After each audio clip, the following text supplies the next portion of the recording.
Para los que tienen el programa, no soy Juan Pablo Terminielo, trabajo con Juan Pablo en la oficina regional del ACNUR, del Alto Comisionado de Naciones Unidas para los Refugiados, en la unidad de protección, y mi nombre es Juliana Bello, y voy a tratar de retomar algunos conceptos que se mencionaron ayer y también retomar los temas de este panel. En primer lugar, recordando un poco cuál es el mandato de la Oficina del Alto Comisionado para los Refugiados. Tiene un mandato que surge del Estatuto del ACNUR,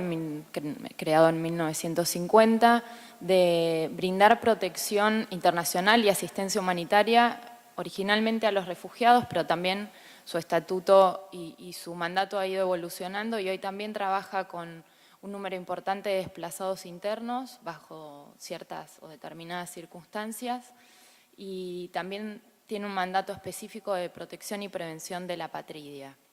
Entonces, esto tiene relación con el tema que nos convoca claramente. Y otro de sus funciones principales es buscar soluciones duraderas o permanentes para los problemas de los refugiados. Sobre las tendencias globales, creo que ya se habló bastante, pero también me parece que contextualiza el trabajo, los puntos en los que quiero centrarme, que tienen que ver con los tipos de respuesta que ofrece el ACNUR y las contribuciones en contextos de emergencias por desastres. Entonces, hoy por hoy hay cerca de, los últimos datos que hay, 20 millones de desplazados por desastres naturales en 113 países. Fundamentalmente responde a eventos repentinos, eventos climáticos, que son, digamos, su escala o frecuencia menos predecible, y esto también determina, de alguna manera, los tipos de respuestas o los desafíos al responder a estas emergencias. Un dato también es que la mayoría, como ya se ha dicho creo que reiteradamente, la mayoría de las personas afectadas por los desastres o los efectos del cambio climático se van a desplazar de manera interna dentro de las fronteras de su país, ¿sí? La ACNUR trabaja con millones de personas refugiadas bajo su mandato y dentro de esto también trabaja con millones de personas desplazadas. La mayoría de los desplazados que hoy, forzosos que hoy encontramos a nivel global, viven en zonas críticas o zonas más propensas a sufrir los efectos del cambio climático y los desastres. Y esto también, digamos, ha sido un ejercicio que el ACNUR, o algo que el ACNUR ha reconocido ya hace mucho tiempo, y desde por lo menos la década del 90 el ACNUR es consciente de esto y está generando, digamos, algunos programas y políticas para afrontar esto, con algunos programas que tienen que ver con gestión del medio ambiente en sus operaciones humanitarias en el terreno, y una preocupación por, digamos, aumentar o mejorar la resiliencia tanto de las personas de interés, o sea, ya sea solicitantes de asilo, refugiados, desplazados internos, apátridas, y las comunidades de acogida, ¿sí? Esto para evitar fundamentalmente el desafío que se plantea, que es en la interacción entre, digamos, conflictos y emergencias que surgen a raíz de desastres, evitar desplazamientos secundarios o desplazamientos repetitivos o sucesivos, ¿sí? Este es como el principal desafío, y ahí la preocupación de trabajar en la resiliencia. El abordaje o la perspectiva del ACNUR, como también ya lo dijo mi compañero de panel y como se dijo ayer, es apoyar los enfoques que se orientan a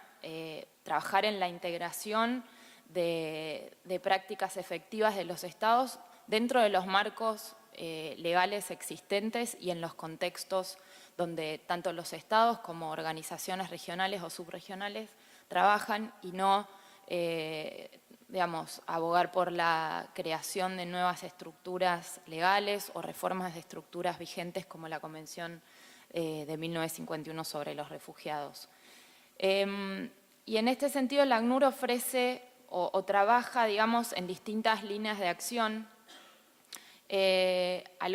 fundamentalmente todo lo que tiene que ver con políticas de protección, o sea, políticas de protección de refugiados, o sea, la asistencia a los refugiados, a los solicitantes, la prevención y la reducción de la apatridia. Trabaja también fuertemente en asociación con otras organizaciones del sistema de Naciones Unidas, y también el ACNUR tiene una fuerte experiencia en el trabajo con, digamos, agencias socias en el terreno, en todos los países donde trabaja. Y también otra línea fuerte de trabajo del ACNUR es el activismo para abogar por los derechos de las personas que están bajo su mandato y para también incorporar el tema del desplazamiento en, digamos, todos los procesos y las agendas relevantes. Y esto creo que tiene que ver con lo que hablaba previamente Juan Carlos. El ACNUR apoyó fuertemente la iniciativa Nansen y podemos citar, cito a modo de ejemplo, o sea, podemos desarrollar mucho más este tema, pero me parece que señalar algunos ejemplos que ya se mencionaron, la iniciativa Nansen, el proceso de Cartagena más 30 también me parece algo importante de señalar, lo mencionó también Juan Carlos previamente. Este proceso respondió al 30 aniversario de la Declaración de Cartagena sobre Refugiados, y como ayer señalaba mi colega, la definición, la que se conoce como definición ampliada de refugiado, tampoco responde a la problemática, digamos, de las personas que se desplazan cruzando una frontera internacional con motivo de un desastre o de efectos del cambio climático. Y sin embargo, en este 30 aniversario, esta cuestión se incorporó en la declaración y en el plan de acción de Brasil, que se firmó en diciembre de 2014, donde por primera vez participaron todos los países de América, incluyendo América del Sur, América Central y el Caribe. Entonces, esto también es, este plan de acción plantea una estrategia a 10 años a la que los países se comprometieron, entonces me parece que es un espacio también muy fértil para seguir trabajando. Y fundamentalmente dentro de esto que mencionaba como políticas de protección del ACNUR, hay un trabajo muy fuerte del ACNUR en cooperación técnica hacia los estados, o sea, el ACNUR trabaja y en esta región sin duda muy de cerca con los estados, ofreciendo cooperación técnica. Una de las cuestiones en las que el ACNUR está, digamos, siempre presente es en la discusión de las leyes migratorias y en las leyes sobre refugiados, sobre apatridia. Hay varios países de la región que están reformando sus normativas migratorias y el ACNUR tanto en esos espacios como fuera de esos espacios, o sea, ya sea solicitando a los estados que adopten otro tipo de marcos normativos, aboga por la inclusión de ya sea categorías migratorias por razones humanitarias o visados humanitarios para facilitar el ingreso de personas que puede incluir, digamos, distintas situaciones, pero una de las situaciones que se deberían contemplar son las que tienen que ver por personas que se hayan desplazado y hayan cruzado una frontera internacional por motivos de desastres o por efectos del cambio climático. Y hay algunos ejemplos en la región de esto y otros en los que todavía esto está en proceso. Y en particular, con respecto a la gestión de riesgos y a la gestión de operaciones humanitarias y ahí a la contribución del ACNUR, que es algo a lo que me quiero referir especialmente. El ACNUR es parte, o el mecanismo, digamos, primario de coordinación de la asistencia humanitaria, del cual el ACNUR es parte, es un espacio que muchos de ustedes deben conocer, que es el IASC, por sus siglas en inglés, o el Comité Permanente Interagencial, que tiene este enfoque de grupo o cluster approach, y el ACNUR ahí lidera el clúster de protección global. O sea, la dimensión, siempre el ACNUR, por eso mencionaba su mandato, en sus operaciones en el terreno o en las respuestas a situaciones de emergencia, tiene una fuerte impronta de trabajar la dimensión de protección que debe estar, digamos, también como parte de su activismo, aboga porque esto esté siempre presente en las discusiones sobre este tema. A nivel de país, si bien ACNUR lidera a nivel global este clúster de protección, a nivel de país, en situaciones de desastres o en situaciones de emergencia complejas, pero donde no haya un componente muy fuerte de desplazamiento, el ACNUR, con las otras agencias que tienen un mandato específico de protección, que son UNICEF y el Alto Comisionado de Naciones Unidas para los Derechos Humanos, digamos que consensúan o se consultan entre sí para determinar cuál de las tres agencias va a liderar a nivel del país la respuesta a la emergencia. Y esto va a depender de cuál sea la agencia que se encuentre en mejores condiciones de responder en ese contexto particular. Y va a depender también de distintos factores como pueden ser el requerimiento que el Estado haya hecho, el expertise de las agencias, la presencia que tenga en ese país y los recursos que pueda desplegar de manera más rápida. Vale la pena recordar, ya que estamos hablando de la respuesta a nivel de un país, que la obligación de proteger y la obligación de garantizar los derechos de las personas dentro de la jurisdicción de un Estado es del propio Estado, ¿sí? Pero también reconocemos que hay oportunidades en las que los Estados no cuentan con los recursos o con todos los recursos para responder a esa emergencia. En esas situaciones, los Estados suelen requerir a la comunidad internacional el apoyo y ahí es donde se da esta respuesta. El ACNUR, a su vez, tiene una particularidad que el 85% del staff del ACNUR trabaja en el terreno,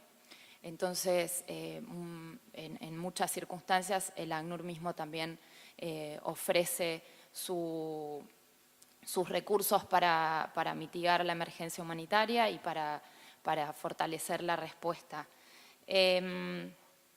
estos contextos, el ACNUR entonces, como les decía, tiene esta particularidad de tener una presencia fuerte en el terreno,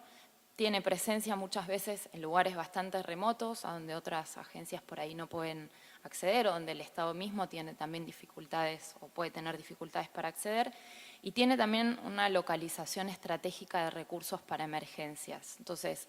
las contribuciones que el ACNUR realiza en estos contextos tienen 4 componentes. Uno tiene que ver con la dotación de personal para situaciones de emergencia. El ACNUR tiene la capacidad de responder en un plazo máximo de 72 horas con un despliegue de 300 funcionarios expertos en situaciones de emergencia. Esto que les mencionaba de una ubicación estratégica de reservas para emergencias, el ACNUR tiene en este momento 2 reservas centrales de emergencias, una principal en Copenhague y otra en Dubái, y puede desplegar, digamos, estas reservas en un plazo de 24 horas. Fundamentalmente tienen que ver con recursos o artículos no alimentarios y con apoyo operacional, que pueden ser vehículos o herramientas para telecomunicaciones o para informática. A su vez tiene desarrollados procedimientos internos expeditivos para el despliegue de apoyo financiero. Obviamente esto no responde a todas las necesidades de una situación de emergencia determinada, pero digo, esta es la contribución que el ACNUR puede hacer de manera muy rápida y operativa. Y a su vez tiene un sistema de alerta temprana y de preparación que incluye capacitación, o sea, el ACNUR tiene unos programas de capacitación para preparar expertos que respondan a situaciones de emergencia y de fortalecimiento institucional de los gobiernos para apoyar estos procesos. Solo quería mencionar algunos ejemplos de emergencias en donde esta dimensión de protección del ACNUR jugó un rol central. Algunas, como pueden ser, que ya se ha mencionado ayer, como las sequías en Somalia en 2011 y 2012, las inundaciones de Pakistán en 2010, entre 2010 y 2012,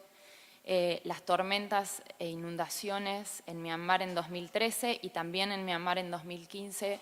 en respuesta a la situación provocada por el ciclón. Para mencionar dos más recientes, el terremoto, la emergencia que se generó a partir del terremoto en Nepal y las inundaciones en Etiopía. En Etiopía, la ACNUR colaboró o trabajó en la reubicación de cerca de 50.000 refugiados. Y ya para venir a 2016, dos situaciones muy concretas y que tienen que ver también con algunas de las respuestas que mencionaba o de los abordajes de la plataforma que mencionaba Juan Carlos. En 2016 ACNUR trabajó muy fuerte respondiendo al terremoto en Ecuador. Ecuador es un país, o el país de América Latina, que tiene más población de refugiados, tiene cerca de 60.000 refugiados. Y el terremoto afectó zonas donde había una gran presencia de refugiados. Entonces, asistió cerca de 17.000 refugiados en la respuesta que la ACNUR dio inmediatamente después del terremoto y en distintas formas brindó asistencia para más de 300.000 personas. A su vez, el hecho, digamos, de que haya población refugiada o migrante le da, digamos, una dimensión distinta a la respuesta que se requiere. Y el ACNUR ahí en Ecuador también trabajó en la protección de la infancia, en la protección y prevención de situaciones de violencia sexual o por motivos de género, en que las personas pudieran recuperar su documentación, ya sea como solicitantes de asilo, como refugiados. Y esto es algo que también se está viendo o se vio ahora el mes pasado en Belice. Se dio una situación de emergencia a partir de la, digamos, de la afectación que sufrió por este huracán Earl.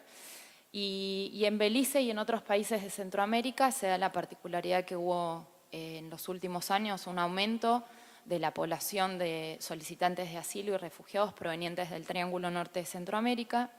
Y en Belice en particular había una población también de 3.000 solicitantes de asilo y refugiados que fueron parte de la respuesta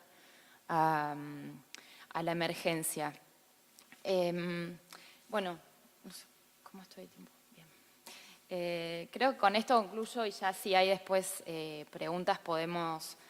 retomarlas, pero me parece que para cerrar, hablando de cooperación técnica, me parece que es fundamental subrayar que los estados, la necesidad de apoyar y fortalecer la capacidad propia de los estados para prevenir y para prepararse frente a los desastres y los efectos del cambio climático. Y el ACNUR, como otras agencias humanitarias, también tienen un deber de estar en la primera línea